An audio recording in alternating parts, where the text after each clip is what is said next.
So on the subject of simple past. Simple past is a term in English we use to talk about saying things in the past, basically. It's the structure of simple past is the same structure as simple present. You need a subject, you need a verb, you need complement, or the rest of the sentence. Basically, it's the same structure as simple present. I want food. Subject is I. Want is the verb. Food is the complement and object. Simple past, same thing. But all we're doing for simple past is switching the verb. All you have to do to make a sentence set in the past or about the past is to switch the verb in the simple cases. For example, I want food. I wanted food. It means I don't want food anymore. There are two main reasons to use simple past. Something that happened in the past with a set time. For example, I graduated school in 2017. Or the other main reason is to talk about things that I finished. Like, I was hungry. Most verbs can become simple past just by adding an ed to them at the very end of them. You might have seen these before and heard of these before. They're very, very common. So common that we group them all together and call them regular verbs. So regular verbs are when they're in the past, they just have a id ending or a t ending, an ed ending. Now, spelling for regular verbs can be a little complicated sometimes. Sometimes there's some rules. For example, when you're most of the time you're just adding ed. You can have words like walk, spelled W-A-L-K. With an ed ending, it's going to be W-A-L-K-E-D. Or talk, T-A-L-K. In simple past, T-A-L-K-E-D. Paint, P-A-I-N-T. Painted, P-A-I-N-T-E-D. Join, J-O-I-N, joined, J-O-I-N-E-D.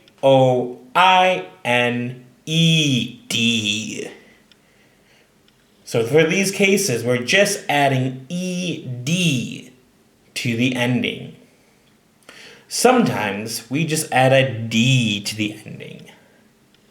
For example, when the word already ends with an e, why will we have two e's? You're not going to have two e's and a d. That makes no sense. For example, arrive. Arrive ends with an e. It's spelled A-R-R-I-V-E. So when spelling simple past, arrived, it is A-R-R-I-V-E-D. We will not add a second E. That is outrageous and goofy. Other cases are like refuse. R-E-F-U-S-E becomes refused. R-E-F-U-S-E-D.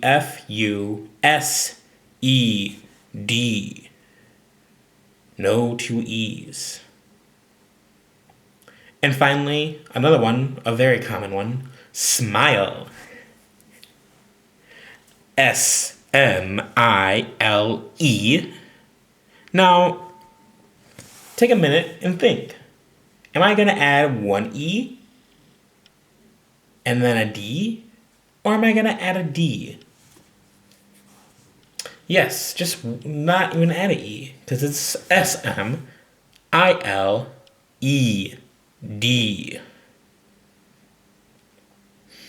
Other cases of different spelling involves Y. Sometimes with Y, you just add ED. In these cases, when you add Y with ED, it's because it's not acting as a vowel. As you may know, Y is a very special letter. I think we should have another letter, to be honest. We should split Y to 2 letters. I think it's time to split Y into 2 letters. But anyway, Y could be a consonant or a vowel. What's a vowel? What's a consonant?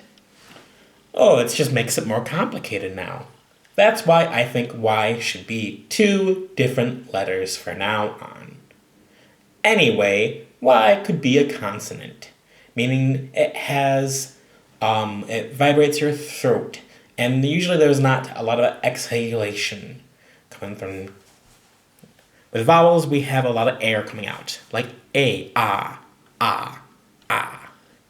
B is a consonant, because it closes your mouth. B. A, ah, E, I, Y, ya, ah. See, vowels usually have your mouth open a lot of the time. Consonants usually close your mouth to make the sound. Vowels come from the throat. Consonants usually come from the mouth. But Y could do both. I don't know why Y is not 2 letters. I believe it probably used to be 2 letters, but we lost many letters in English. We can go over that in a different video. For example, ampersand used to be considered the 28th letter. What is ampersand? It's that symbol that means and it used to be considered the 28th, or rather the 27th letter, and Z or Z will be the 28th. I say Z or Z because we say Z in the US, but many people will say Z. Anyway, moving on, Y should be 2 different letters. But of course, when Y is acting as a vowel,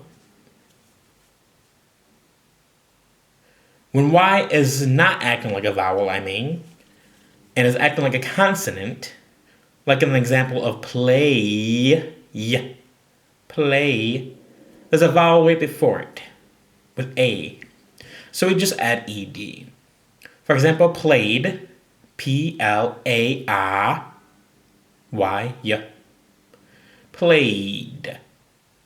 So when spelling played, we add ED, and we do not change the Y. P-L-A-Y-E-D.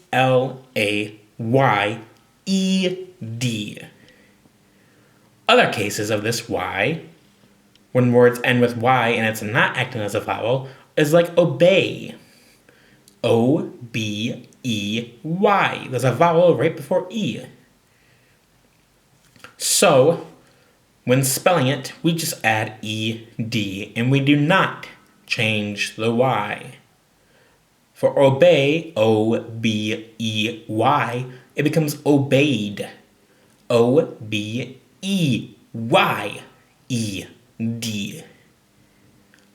Another one, stay and stayed. In this case, there's a before the Y, a vowel before the Y. So again, we will only add an ED and not change the Y. Here is that case. Stay, S-T-A-Y, in simple past is spelled stayed as S-T-A-Y-E-D. Do not change the Y here. Here's one more. Enjoy. Oi. Before the Y in enjoy, there is a O. Enjoy becomes enjoyed. Enjoy spelled E-N-J-O-Y. So when spelling the simple past version, we do not drop the Y. We just add E-D. E-N-J-O-Y-E-D. E-D. Now, here are some cases where we do change the Y. We change the Y when there is a consonant before the Y. And in many of these cases, the Y is acting as a vowel then. But that's not the rule. The rule is if it's a consonant before the Y or a vowel before the Y. But I like to point out that, and usually in these cases, it means that the Y is a vowel or the Y is a consonant as well. It's flip-flopped. So if there's a consonant before the Y, usually the Y is going to be a vowel. But if there's a consonant before the Y, you're going to change the Y into a I. I-E-D.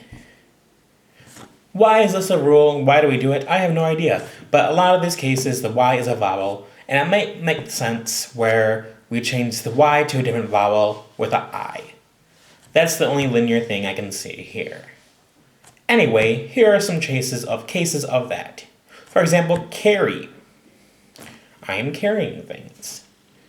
You carry things. Carry becomes carried. Spelt carry is K-A-R-R-Y. Now in this case, R is a consonant, and Y is acting almost like a vowel there. So when we spell it, we're going to actually drop the Y and add an I-E-D. This is how you spell carry. C-A-R-R-Y.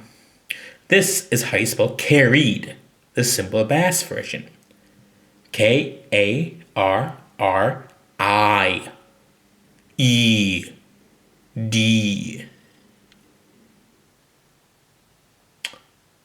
So yeah, you change the Y to an I, and then you add ED. This is where I think that new letter will be so much more helpful. Instead of treating Y like a vowel or a consonant sometimes, we can have vowel Y and consonant Y. The consonant Y will always stay the same. The vowel Y can always change the same. Spelling wise too. I am going to campaign for this new letter, and I'll make English that much easier for all to learn. Even native English speakers, because we don't like this rule either. Moving on, we have the word fry. You know, like when you're cooking. You might boil something in oil. If you boil something in oil, it's called fry or frying. The most common food we might have with a frying is a French fry or a French fried potato. Yeah. Now, in England, they will call them crisp. Chips. Chips. So that's from the process of how you cut them. However, those were more for waffle chips, I believe. Nowadays, we eat chips because we also chip off the skin. And we fry the skin into chips. Crisp makes some sense for potato chips, but I feel like the fry is better for naming wise. But crisp is pretty good. Chips are pretty good too, but you don't really chip the potato anymore when you're cutting it to fry. It's not the process, unless it's a waffle fry, then you do chip it. You know, like chipping away a boulder. Anyway, going back to why fry. We spell fry F-R-Y in simple present. But in simple past, everything is going to change. Fry becomes fried. F-R-Y becomes F-R-I-E-D.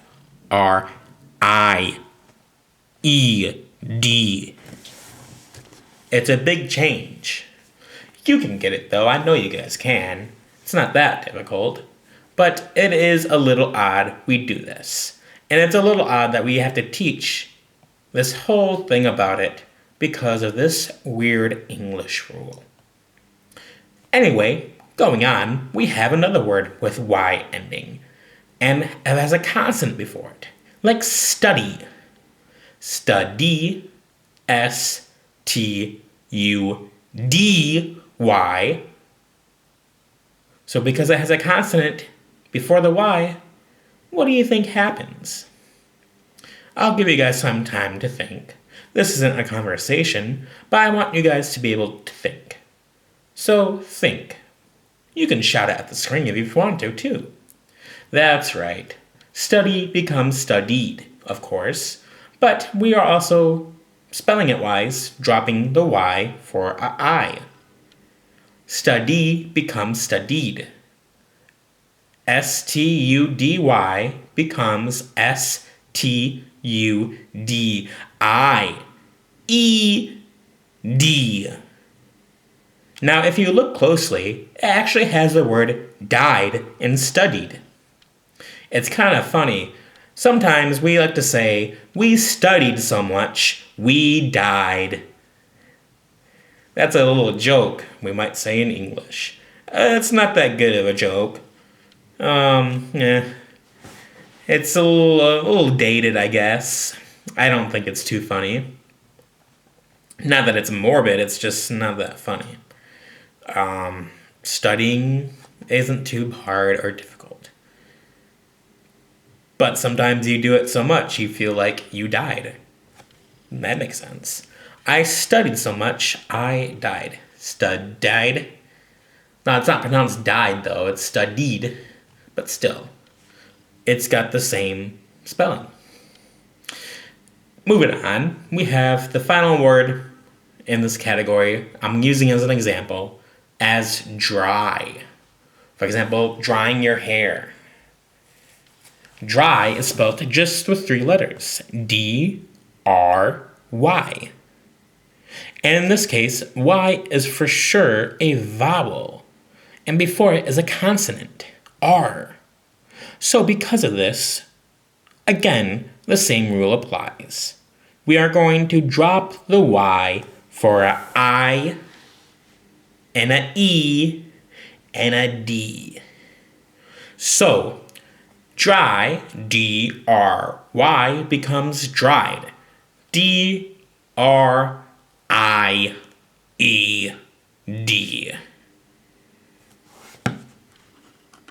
So, those are the rules right now we have for Y. Mostly, if it doesn't end in Y, you're in the clear. You just add ED. Sometimes, though, if it has a Y, you'll have to think. Is there a consonant before the Y or a vowel before the Y? If there's a vowel before the Y, you're pretty much in the clear. If there's a consonant before the Y, you're going to have to change some things. You're going to have to get rid of that Y for an I and an ED. And again, I am campaigning for a new letter, one that replaces consonant Y, or even vowel Y, just so that way we don't have too many confusing things in English. What will this new letter look like? I have no idea. I do know there are many old letters that we have dropped in the past. Moving on, though. The final category for spelling ED, we have these words called CVC words. Aren't you glad I talked a lot about vowels and consonants now? Because this is where it plays a big hand. So, with CVC words, what does that mean? It means a consonant, a vowel, and a consonant. They're very simple words, and they're the best words to learn if you're trying to learn English starting up. They're words like cat, C, consonant, A, vowel, T, consonant. They're very simple words. They can be more than 3 letters, though. For example, stop. Stop. Stop.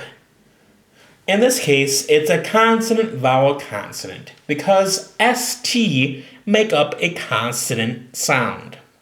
St. A is the vowel sound of O, and P is a consonant sound of P.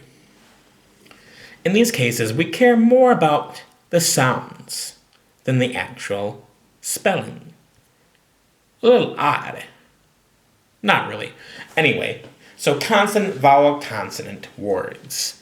A lot of them are nouns like cat and dad, and we don't need to change them in the past. Why would you change a noun? You're only changing the verbs. So when we get these simple verbs, we do a complicated, it's odd, we go from simple to complicated spelling. So stop. Stop. Stop becomes stopped. But how do we spell it? Stop is S-T-O-P. Spelt, though, in the past, it's S-T-O-P-P-E-D.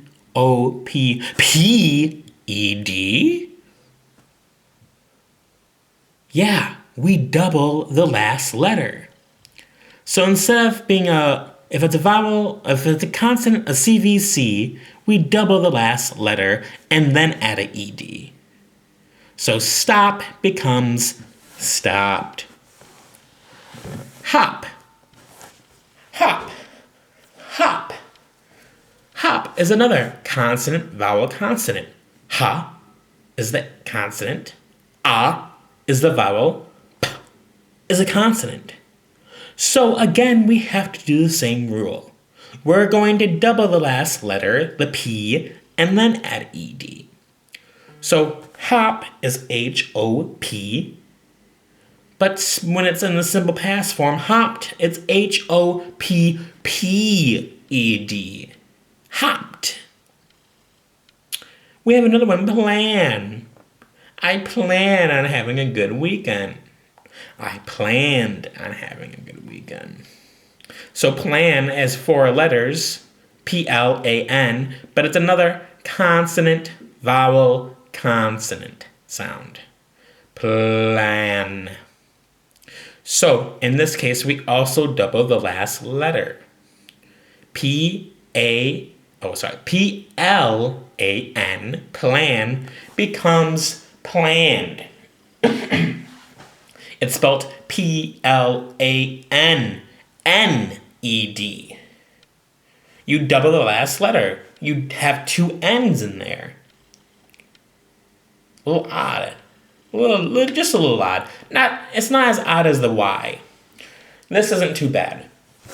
I'm not campaigning anything in this case. It's fine.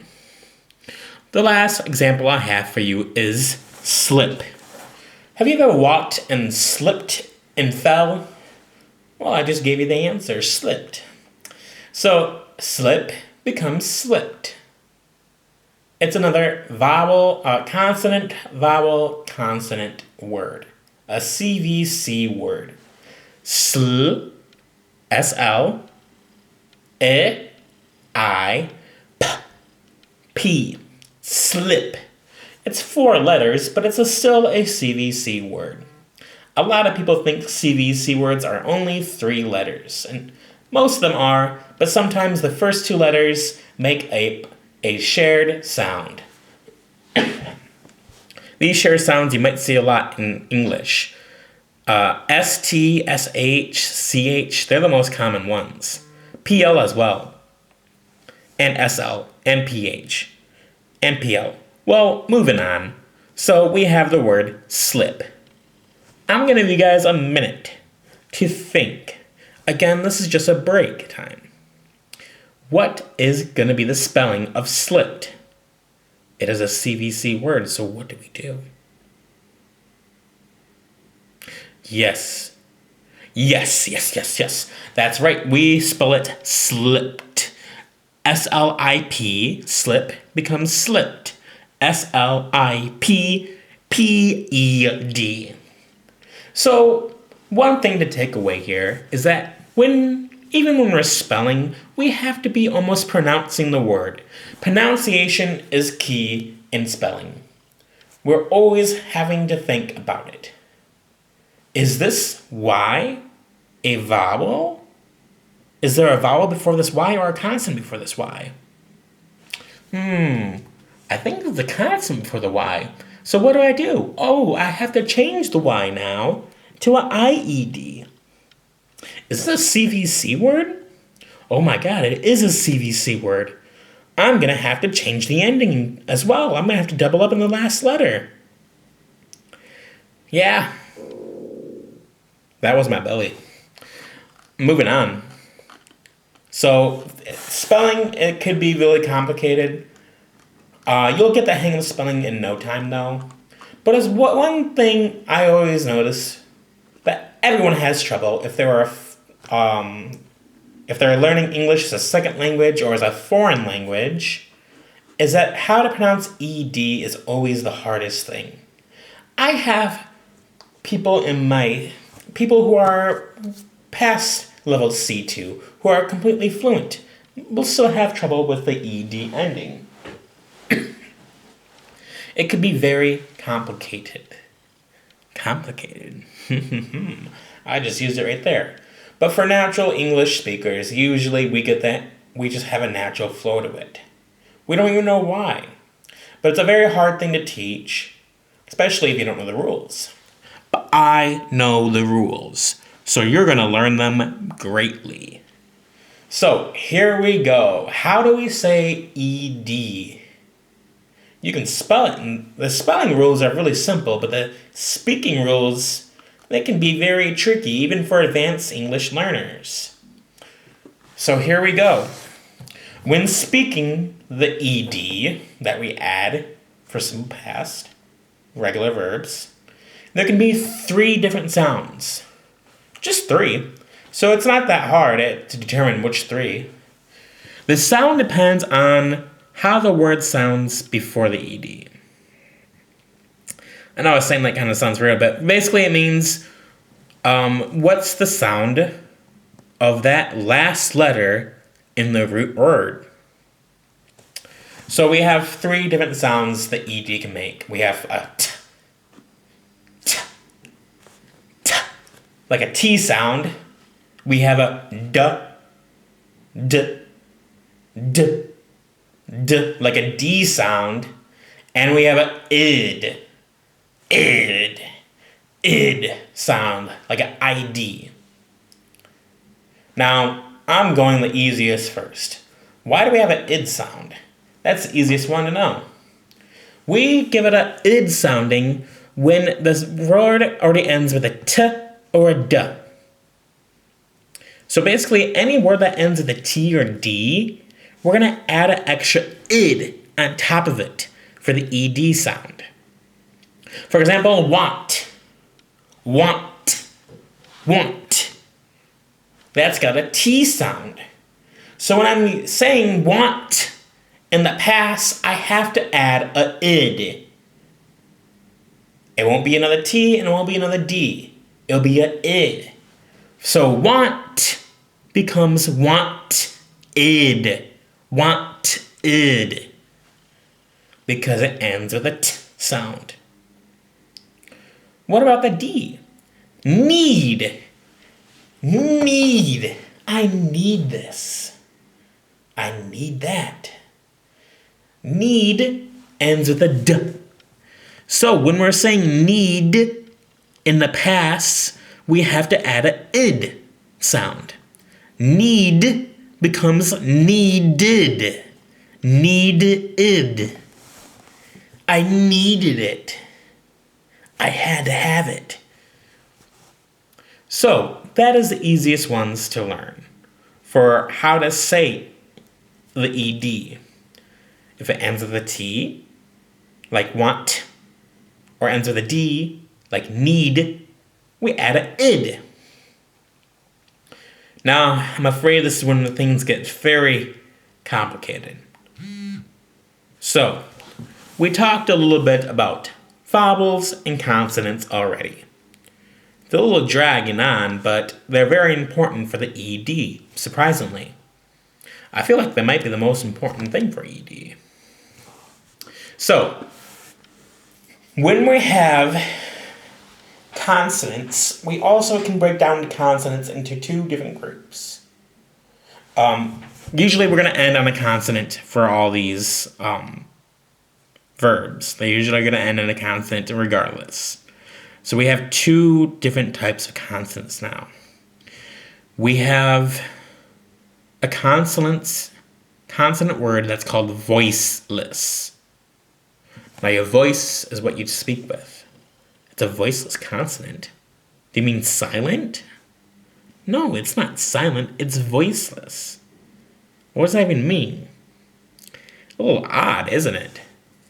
Basically, a voiceless consonant is a type of consonant, like a letter or a letter sound, that we make, and it's going to vibrate the throat right here. So if you're just talking, put your hand, don't choke yourself, but just put your hand right on your throat right here and just talk. Sometimes you can heal your voice, your throat, your vocal cords. Your throat or your vocal cords, they might vibrate. So most vowels come from the throat.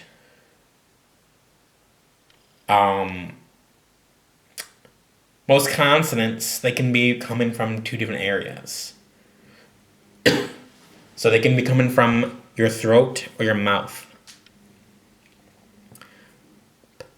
So with voiceless consonants, your throat's going to vibrate. There's not a lot of air being pushed out, and you're moving your lips a lot. That's what voiceless is all about. It's more about less air and more mouth stuff and more throat stuff than air stuff. So think of these consonants like p, p, p. There is some air coming out for sure with p, but it's more look.